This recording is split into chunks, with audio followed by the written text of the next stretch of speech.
kemerdekaan Indonesia.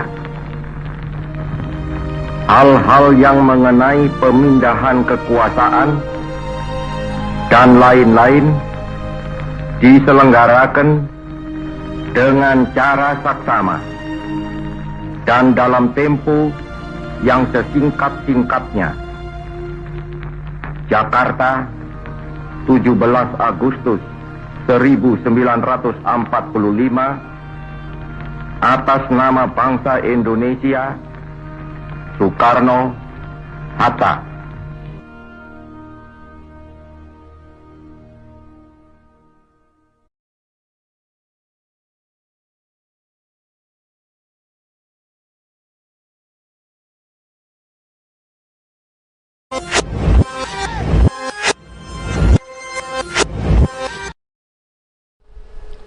Oke, Sobat Master, selamat siang menjelang sore.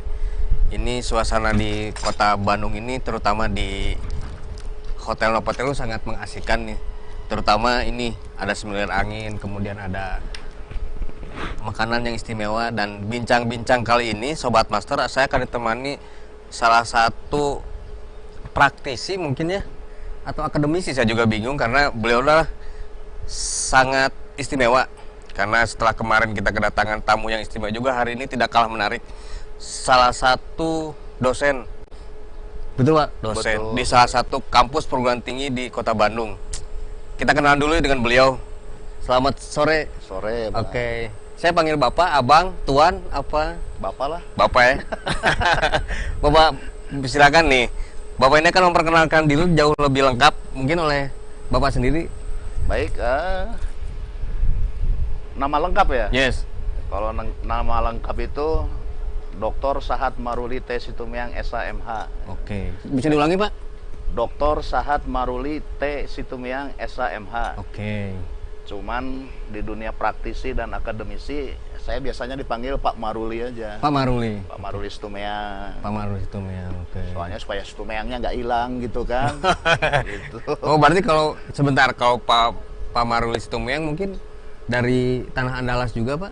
Betul. Leluhur. Dari Tapanuli saya. Tapanuli, Ya. Tapanuli, oke. Sumatera Utara. Sumatera Utara. Lahir di sana atau gimana? Lahir mah di Bandung, di Bumi Parahyangan. Oh. Cuman darahnya dari sana. Oke, berarti ini Pak Maruli itu kayaknya pandai silaturahmi dengan bahasa Sunda, Pak Maruli ya? Biasa. bahasa Oke. Sunda. Berarti besar di Bandung, Pak? Ya, besar di Bandung lah. Oke, nah kalau cerita besar di Bandung nih, mungkin bisa dikupas sedikit nih. Kisah mudanya, malam mingguannya dulu seperti apa sih Pak Maruli ini? Malam minggu teh dulu mah ada 2 fase teh zaman baheula mah. Oke. Zaman baheula mah fase yang pertama itu malam minggu tuh mesti nonton misbar ya. Gerimis bubar. Gerimis bubar. Di taman hiburan. Bioskop tuh masih jarang. Ya. Yang ada tuh layar tancap. Tahu. Yes. Jadi malam minggu tuh cuman itu aja harapannya. Oh. Tapi kan ada fase berikutnya. Oke. Fase berikutnya fase ya remaja menginjak dewasa kan gitu.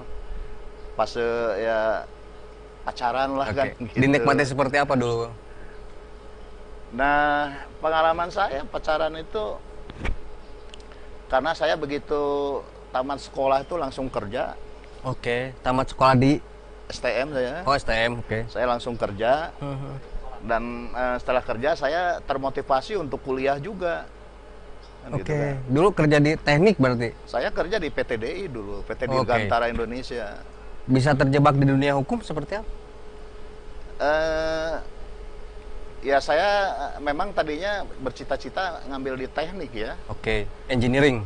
Ya, teknik industri. Oke. Cuman karena saya sambil bekerja, sambil kuliah, rasanya cukup berat untuk membagi waktunya. Oke. Karena ada praktikum, ada menggambar, ada segala macam. Ya akhirnya saya tertinggal terus di perkuliahan. Oh. Tetapi saya nggak putus asa. Oke.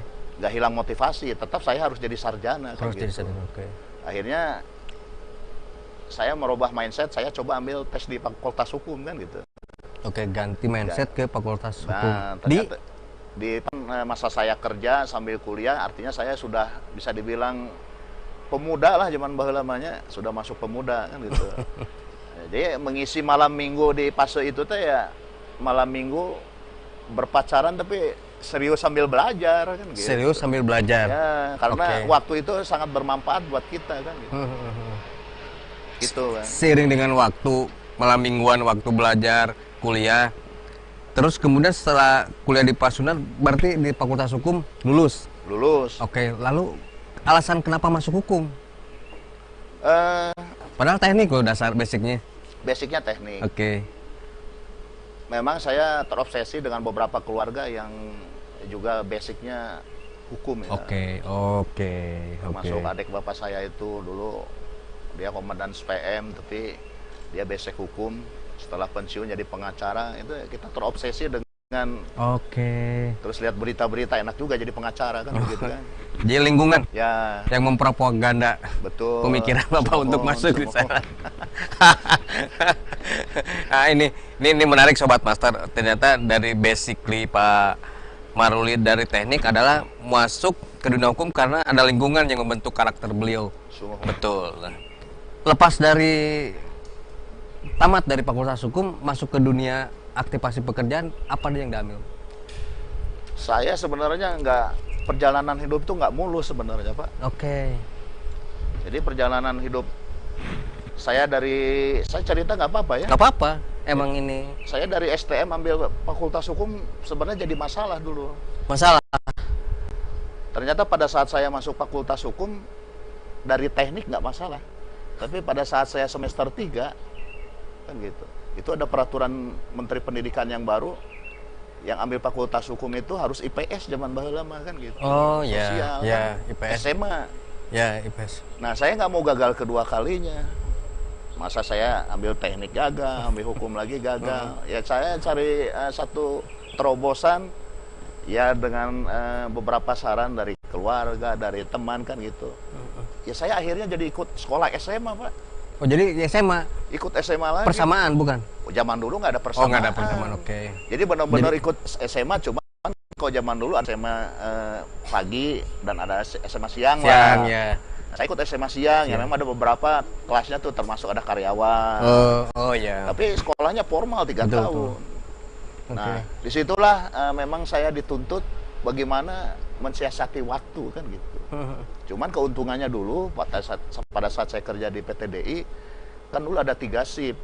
Oke, oh ya, ya. Shift pertama masuk jam 8 sampai jam 5 sore. Oke. Jam 5 sampai jam 12 malam. Jam 12 malam sampai jam 7 pagi. Inilah yang saya atur kan gitu kan. Kalau saya harus kuliah pagi, saya minta nanti yang mau shift malam atau siang supaya bisa juga ikut sekolah SMA sorenya. Oke. Jadi kehidupan saya memang dituntut waktu. Oke, Terkadang saya tidur di kantor. siapa mendukung support Pak Maruli sehingga Pak Maruli menjadi seperti ini? Nah, mengisi malam minggunya berbeda kan gitu. Oke, nah ini Sobat Master garis bawahi bahwa malam minggu Pak Maruli sangat berbeda, diisi dengan konteks belajar dengan pasangan mungkin ya. Betul. Dengan calon istri, dengan Dipika sayang Pak Maruli saat itu. Hingga terbentuklah Pak Maruli seperti ini nih. Terus beracara di mana Pak? Jadi ceritanya masih panjang oke. Oke. Jadi lulus itu tidak langsung kita menikmati kelulusan. Harus apa dulu? Setelah kita lulus S1 sarjana hukum, ternyata kita menghadapi masalah baru lagi. Gitu kan, terus saja masalah yang kita hadapi. Masalah barunya apa? Ternyata di PTDI itu kan dulu orang teknik semua. Betul. Teknik industri, Betul. orang teknik. Akhirnya orang yang sosial itu masuk ke level kelas 2 lah, kan gitu. Oh iya, betul. Jadi untuk penyesuaian ijazah sosial itu kurang diperhatikan zaman dulu. Sampai akhirnya saya baru diperhatikan tuh 4 tahun baru disesuaikan ijazah saya sarjana hukumnya. Itu pun ada fase yang memang harus saya lewati. Karena apa? Dulu ya bukan ngebuka apalah, ada beberapa perkara di PTDI yang akhirnya almarhum Direktur PTDI Pak B.J. Habibie meminta orang-orang hukum PTDI itu turun tangan menangani perkara itu kan gitu kan. Nah akhirnya saya kan termasuk kelompok sarjana hukum. Ditariklah saya untuk turut menangani perkara di PTDI dulu. Yang akhirnya ijazah saya dipersamakan di situ. Ini sangat. Jadi nggak mulus perjalanan itu. Saya mengamati ada 2 dunia ya. Ketika satu sisi harus sekolah hukum, harus SMA, dalam hal ini tanda kutip masuk ke SM IPS ya Pak. Ini apa? Zigzag lagi. Zigzag lagi. Oh, dengan kesabaran itu akhirnya bisa ditempuh dua-duanya Pak ya. Betul. Oke. Ya, ini karena situasi mungkin Pak. Situasi dan kondisi. Kondisi yang dan kita nggak mau terima apa adanya, kita harus berjuang untuk kehidupan masa depan kan. Oke, tidak menerima apa adanya, harus berjuang untuk masa depan. Benar. Ini nih Pak Maruli rajin menulis situasi dan membaca masa depan gitu. Oke, ini Sobat Master. Kita ke aktivasi Pak Maruli sekarang menjadi prodi Pak ya.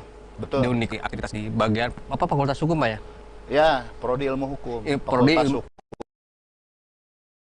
ilmu hukum, oke. Seperti apa terhadap mahasiswanya Pak? Nah, kebetulan kita berangkat dari praktisi hukum ya. Oke. Saya tapi memang dirasakan oleh mahasiswa juga. Oke. Bahwa mahasiswa itu sangat beruntung kalau dosen-dosen itu memang punya basic praktisi. Mahasiswa sangat beruntung. Ya, Oke. mereka sangat senang. Jadi kalau kita mengajar tidak cukup dengan teori saja. Teori pendapat ini begini, tapi kita terangkan praktek di lapangan seperti apa. Oke. Jadi karena kita berangkat dari seorang praktisi, kita masuk ke dunia akademisi, kita combine lah ilmu itu. Oh iya. Jadi ilmu teorinya seperti apa, prakteknya seperti apa. Bila perlu kita lemparkan kepada mahasiswa, menurut saudara bagaimana, pendapat saudara bagaimana. Beginilah fakta hukum yang, realita hukum yang terjadi itu kan begitu. Oke. Karena banyak juga mahasiswa kan kecewa nih. Ya. Kalau yang diajarkan tentang teori begitu dia terjun ke lapangan, loh kok begini? Oh begini. Teori berbeda. hukum, prakteknya berbeda. Nah ini dengan masuknya kita selaku praktisi di dunia akademisi mempermudah dan mereka membuka wawasan mereka. Oke, memperjelas kembali ya. Oke. Ini tadi bincang-bincang di awal Pak Maruli 4 tahun Pak ya ngajar di Unikom, sudah aktif. Sekarang udah jadi prodi nih. Ya. Udah keren. Nah, ketika 4 tahun ini Pak Maruli cita-cita besar apa untuk Unikom Pak? Cita-cita besar Pak Maruli apa sih buat di prodi Bapak? Tuntutan perguruan tinggi itu kan masalah akreditasi. Oke. Ya. Akreditasinya unggul itu A itu kan paling bagus. Nah di Fakultas Hukum Unikom itu akreditasinya baru B, baik, unggul untuk ke A. Artinya kita harus meningkatkan segala sesuatunya termasuk mutu pendidikannya, mutu pengajarannya, terus mutu mahasiswanya, alumninya. Ini tuntutan dari dunia pendidikan. Tuntutan dunia pendidikan, terutama di prodi hukum itu Pak ya? Semua prodi. Oh semua prodi, oke. Nah artinya saya selaku prodi ilmu hukum, ya saya berharap Fakultas Hukum itu 2 tahun ke depan bisa jadi akreditasinya bisa jadi A. Jadi tahapan untuk menjadi akreditasi A apa yang digerakkan sekarang nih Mas? Salah satunya tuntutannya itu para dosen. Ya. Para dosen. Salah satunya tuntutannya dosen itu kalau di akademisi itu kan ada grade-grade juga kan. Ya. Jadi bisa aja dia S3 doktor tapi grade-nya baru asisten ahli. Ada yang grade-nya lektor, lektor kepala, baru guru besar. Nah yang dituntut dunia akademisi itu semakin banyak guru besar di fakultas itu, semakin bagus lah dunia pendidikan itu. Jadi artinya mau tidak mau, ya semua dosen dituntut jadi guru besar. Semua dosen dituntut. Ya ini yang sedang kita perjuangkan. Jadi walaupun mengajar kita berjuang juga bagaimana caranya menjadi guru besar kan gitu. Ikut pendidikan, ikut pelatihan, membuat buku. Yes. Membuat jurnal, betul. Disampaikan dalam seminar, betul, pengabdian kepada masyarakat. Betul. Kita gini-gini mengabdi ke masyarakat. Apa sih yang bisa kita bantu buat masyarakat bidang hukum? Kan Betul. Misalnya pencerahan hukum kepada masyarakat kan banyak masyarakat yang awam tentang buta hukum ya. Jadi semua faktor itu menjadi unsur penilaian dalam dunia pendidikan maupun dunia jenjang jabatan fungsional dosen. Begitu. Nah ini Sobat Master, beliau berpanjang lebar nih. Hanya menariknya ketika bisa ngeklik ke Unikom langsung ditarik Pak Rektor, dari mana asal usulnya? Ya kebetulan kita dulu ada kerjasama lah, nggak perlu saya ceritain bagaimana ya kantor hukum kita dipercayalah untuk menangani beberapa case di Unikom. Begitu. Ya mungkin kepercayaan itu ya artinya semua berangkat dari trust ya, Oke, trust. kepercayaan. Betul, betul. Jadi apa yang kita kerjakan bisa memuaskan klien apa segala macam. Kita sempat iya. membantu Unicom dalam rangka beberapa case kan gitu. Oke, Kita oke. selesaikan dengan baik. Oke. Ya, artinya pada saat saya sidang terbuka S3, ya saya undang akademi apa? Sivitas Akademika Unicom kan gitu, Ya, betul. mengikuti apa seminar sidang terbuka kan, karena sidang terbuka itu harus banyak undangan kan gitu kan. Ya, akhirnya mereka kita undang, dan mereka melihat saya sidang terbuka presentasi dengan guru-guru besar kan. Begitu selesai mereka bisikan, Pak Maruli besok ke Unicom katanya kan gitu. Ini ternyata Ini kan ini kuncinya keren, artinya mungkin totalitas Pak ya, totalitas yang Pak Maruli menjalankan sehingga orang bisa trust, percaya, karena percaya itu menjadi satu modal yang utama mungkin Pak ya. betul. Betul. Itu apa yang bagi ini buat Pak Maruli, bisa buat rekan-rekan sobat pasar atau mahasiswa apa yang harus disampaikan ketika ini bisa seperti Pak Maruli? Harus apa sih mereka sebenarnya dengan kondisi seperti ini? Saya mungkin harus sampaikan kepada mahasiswa jangan merasa puas dengan apa yang sudah kita dapat sekarang kan gitu. Misalnya sudah lulus sarjana hukum, apa cukup dia dengan sarjana hukum kan begitu. Dia harus membekali terus ilmunya. Oke. Karena semakin mapan dia ilmunya, di dunia kerja apapun dia akan terpakai kan gitu. Nah, kalau dia cukup merasa puas dengan itu nanti seleksi alam dia. Orang semakin maju, dia tertinggal kan begitu. Makanya jangan pernah merasa puas untuk belajar. Ternyata setelah kita belajar, setelah kita terjun di situ, setelah kita mengetahui, oh ilmu kita tuh masih kecil loh, belum ada apa-apanya. Betul. Semakin saya mendapatkan gelar doktor, semakin sadar bahwa ilmu saya itu belum ada apa-apanya. Ya betul. Berarti memang harus belajar terus. Nah ini yang kita sarankan kepada mahasiswa. Jangan merasa sudah puas dengan apa yang dia dapatkan sekarang sarjana hukum, harus dibekali ilmunya. Termasuk rekan-rekan yang magang di LKBH Unicom kan. Oke. Karena sangat banyak ilmu yang harus kita pelajari tentang legal officer, kemahiran hukum, wah banyak sekali, PKPU, kepailitan, HRD kan gitu. Banyak sekali ilmu yang tentang membuat perjanjian, legal audit. Nah ini kan yang diterima di bangku kuliah cuman basic-basicnya aja, kulit-kulitnya saja. Oke. Nah sementara di era sekarang, bukan dunia saja, Indonesia sudah mengikuti. Ternyata hukum itu sangat diperlukan di era sekarang itu. Mungkin di era Orde Baru bidang hukum agak sedikit diabaikan lah. Sekarang sedikit-sedikit bicara hukum, sedikit-sedikit bicara hukum. Apa ketemu indikator masyarakat sudah sadar hukum? Belum juga atau gimana? Karena tuntutan kalau saya lihat. Karena tuntutan. Ya, karena tuntutan. Contohnya di perusahaan kan, kalau zaman dulu perusahaan tidak dimanage dengan baik, biarin saja. Zaman sekarang perusahaan tidak begitu, perusahaan harus berhadapan dengan yang namanya serikat pekerja, berhadapan dengan buruh. Ada hukum di sana. Sudah ada hukum di sana. Bicara dengan buruh, bagaimana tentang perjanjian kerjanya. Oke. Nah, zaman dulu mungkin itu terabaikan kan begitu kan. Nah sekarang bicara tentang hak asasi manusia, buruh dimarahin aja sudah bicara dia tentang hukum kan gitu. Jadi semua ada rule-nya, ada aturan mainnya. Yang memang harus kita pelajari, banyak sekali peluang itu yang harus kita pelajari dan kita bisa ambil maknanya. Oke. Berarti dengan kondisi keaktivitas Pak Maruli sekarang super sibuk, bagaimana menyikapi malam minggunya? Sekarang nih, kalau kondisi sekarang. Kalau malam minggu sekarang saya cuma berdua, anak saya sudah pada kerja kan gitu kan. Oh. Dengan nyonya. Dengan nyonya. Oke. Jadi malam minggu berdua ya tergantung kita lah. Mau sambil makan, mau sambil apa ya. Artinya seusia kita udah belajar menikmati lagi lah. Oke. Jadi memaknai sekarang malam minggunya adalah dengan menikmati. Menikmati. Berusaha boleh, bekerja boleh, tapi nggak ngeyel sekali kayak dulu kan. Kalau dulu mah kayaknya kita tuh benar-benar harus begini. Sekarang mah ingat usia saja kan gitu kan. Oke. Nikmatilah malam minggu itu kan gitu. Oke. Nah, nih malam minggu Pak Maruli sekarang tuh udah banyak jalan-jalan kali ya, menikmati udara kota Bandung. Ya di kota Oke. Bandung, kalau ada waktu luang ya keluar kota kan gitu. Mungkin bisa ditemukan satu tempat romantis, Di Bandung banyak sih. contohnya? Ke Cimulu itu udah enak sekarang tuh. Puncurut. Di Puncurut tuh. Banyak tempat di sana tuh. Bahkan tempat penginapannya udah bagus di sana. Mau ke Ciwidey boleh. Oke, ya, memaknainya berbeda sekarang ya. Rada asik. Anak udah pada kerja. Anak saya udah kerja dua-duanya. Oke. Ketika dalam menghadapi kondisi seperti ini nih, ada satu kasus mana yang membuat Pak Baruli bisa terkesan ketika katakanlah di legal officernya. Ketika mengenai satu perkara mana yang membuat Pak Baruli itu menjadi satu poin penting? Praktisi hukum atau legal officer? Praktisi hukum. Jadi kepuasannya ini begini, Pak. Oke.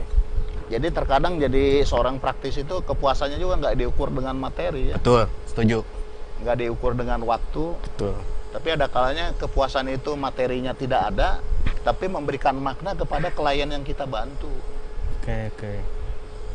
Kita bisa menangkan hukum itu, tapi kalau tidak memberikan makna untuk apa, kan gitu kan? Kan banyak orang dengan berbagai macam cara memenangkan perkara segala macam, tapi memaknainya kan berbeda. Betul. Tapi ada orang yang memang benar-benar perlu ditolong, perlu dibantu, apalagi orang yang nggak mampu kan gitu. Kita tanganin perkaranya tanpa apa-apa, tanpa embel-embel kita bisa menang kan gitu. Ini suatu kepuasan kan gitu kan. Dan itu dengan memaknai hukum yang benar untuk apa ketika menyelesaikan suatu perkara dan dijalankan dengan rule yang benar, artinya ada kepuasan batin tersendiri. Oke. Apakah itu bisa dikatakan satu indikator bagaimana memaknai hukum terhadap pendidikannya? Jadi hukum itu harus benar seperti ini gitu. Memang hukum itu harus on the track lah. Jalan apa adanya kan gitu. Jangan ada embel-embel lain. Jadi kalau kita bicara tentang kebenaran lah kita bicarakan kan gitu kan. Jadi kalau misalnya tentang hukum pidana misalnya, kalau seseorang dituduh tentang melakukan suatu perbuatan, terpenuhi tidak unsur-unsurnya kan gitu. Bisa dibuktikan nggak unsur-unsurnya? Betul. Buktinya apa, saksinya apa, faktanya seperti apa. Nah kita kan membelanya juga enak kalau on the track begitu kan. Betul. Kita bisa buktikan bahwa peristiwa ini tidak pernah terjadi, unsurnya tidak memenuhi syarat. Kan kita berjuangnya enak kan. Betul. Jadi ada benar-benar kita menjalani sesuai dengan rule yang ada on the track kan gitu. Jadi dalam satu perkara kita menang itu enak gitu kan, puas gitu kan. Oke, berarti kacamata Bapak terhadap hukum itu di dunia pendidikan harus seluruh-seluruhnya, seadil-adilnya. Seperti kereta kali ya, di rel itu tidak boleh bancamel, lurus aja kalau. Jadi hukum itu harus benar-benar memberi kemanfaatan. Harus memberi kemanfaatan, kepada masyarakat. Jadi hukum itu jangan tidak bermanfaat. Kalau hukum tidak bermanfaat buat masyarakat, untuk apa ada hukum? Kalau masyarakat tidak merasakan manfaat hukumnya, kan gitu. Ngapain juga ada hukum? Jadi kita akan merasa puas kalau memang kita memenangkan suatu perkara, memang bermanfaat bagi khususnya masyarakat pencari keadilan kan gitu. Pencari keadilan. Apalagi kalau dia merasa dia tidak bersalah, dia orang tidak mampu, tapi kita perjuangkan kasusnya, dia bisa menang dan tidak terbukti, inilah kepuasan buat kita kan gitu. Nilainya berbeda, Pak. Pak Maruli dengan Pak Maruli sukses seperti ini di kacamata hukum dan akademisi pendidikan, ada satu basicnya yang bisa Bapak sampaikan nih. Apa yang membuat Bapak bisa bertahan seperti ini? Prinsip buat kita tuh, saya agak sedikit bicara tentang religi ya. Religi, yes. Jadi mungkin di pemahaman keyakinan kami bahwa kalau kita bekerja apapun itu, kerjakanlah itu seolah-olah itu untuk Tuhan kan itu. Jangan bicara untung rugi, jangan bicara ini. Karena prinsipnya orang yang beriman tuh harus bekerja lah, bekerja, entong loba ngaguru tuh, entong loba naon, bekerja urusan rezeki mah dari atas itu. Gitu. Itu yang saya pegang. Jadi memang tugas saya hidup di dunia ini harus bekerja, nggak bisa hanya menuntut saja. Nikmatilah pekerjaan yang kita ini. Jadi kita tuh akan bekerja akan benar. Karena memang kita tuntut segi agama kami, religi kami itu bahwa kalau kamu kerja benar, bahwa kamu tuh seolah bekerja buat Tuhan loh. Mantap gawe itu bener gitu kan. Itu yang sampai ke anak didik Bapak disampaikan.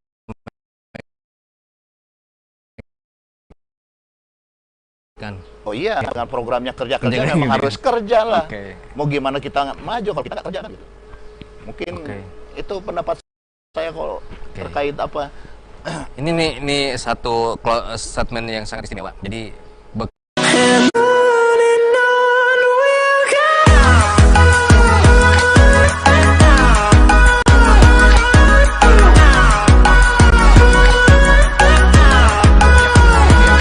karena di Jeep, kata Pak Maruli, di Jeep itu sudah ada yang ngatur.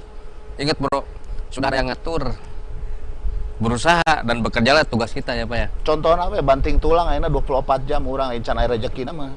Nah, dengan Tapi emang orang berusaha pasti ayang kan rezeki. jalan ya banyak. Nah. Nah, gitu Ji. Jadi dong jangan menyerah berarti Pak ya. Itu Harus terus berproses, terus berproses. berkarya. Oke. Berproses, berkarya, tong nyerah. Ini Pak Maruli punya poin tersendiri dan itu disampaikan ke anak didiknya, ke lingkungan setempat bahwa inilah Pak Maruli dengan seperti ini menjadi sesuatu yang istimewa. Nih Pak Maruli di closing statement terakhirnya. Pak Maruli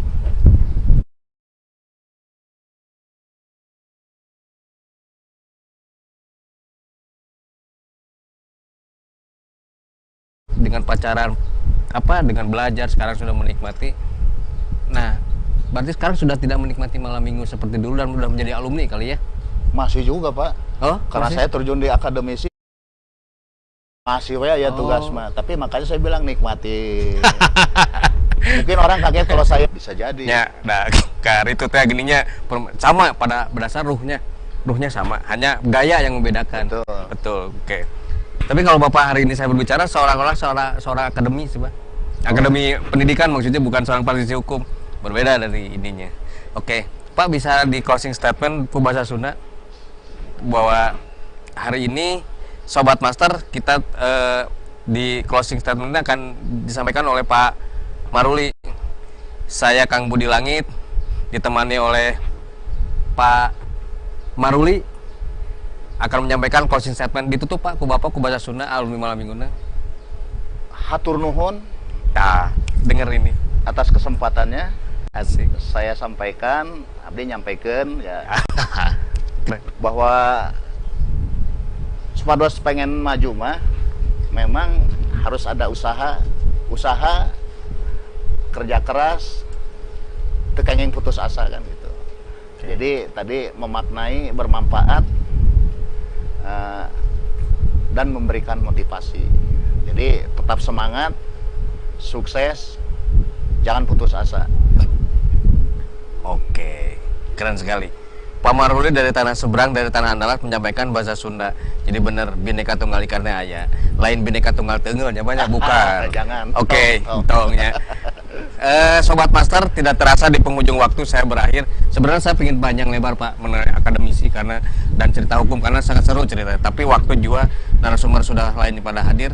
Saya Kang Budi Langit mengucapkan terima kasih di alumni malam minggu. Jangan lupa program ini di subscribe, di like, kasih share, komentar dan sebagainya. Karena ini tidak nyeun candi, nge-like mah sagedengnya Paknya. Siap. Oke, saya Kang Budi Langit mengucapkan terima kasih ditemani oleh Pak Maruli Stumeang. Pak Maruli Stumeang mengucapkan sampai ketemu lagi di episode malam minggu berikutnya. Jangan lupa tonton kami di channel Alumni Malam Minggu. Thank you. Thank you.